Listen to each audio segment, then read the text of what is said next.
निताम्बजितभूधरां सुरनिताम्बिनी सेवितां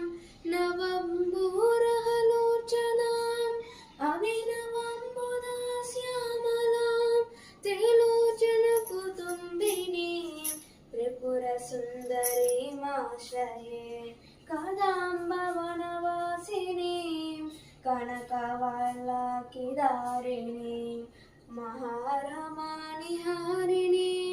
मुखसामसुलद्वारुणीं दरविभावकारिणीं विशालोचनीं चारिणीं त्रिलोचनकुटुम्बिनीं त्रिपुरसुन्दरीमाश्रये कदम्बवनशालया कुचमारोलसमालया कुचोपहमितशैलया गुरुकृपालसद्वेलया मदारुणकपोलया माधुरीगीतावाचलया कयापि गणनीलया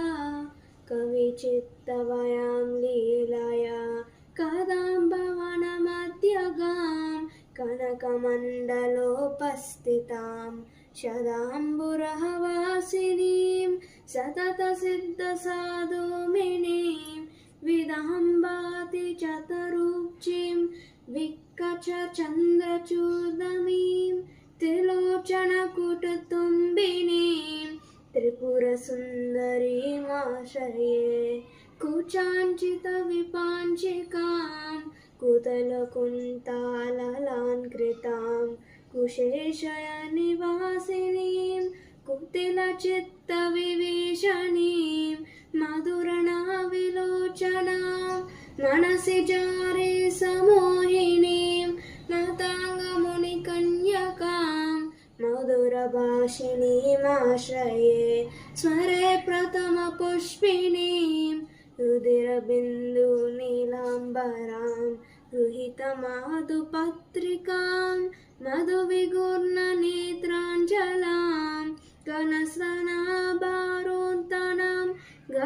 गलितचुलिकां श्यामलां त्रिलोचनकुटुम्बिनीं त्रिपुरसुन्दरीमाश्रये सकुङ्कुमविलेपनाम् अलिकचुम्बिकस्तूरिकां समान्दहसितेक्षणां सहरचापपाशङ्कुशाम् अशेषजनमोहिनीं अरुणमाल्याबुभूषरां जपकुसुमासुरां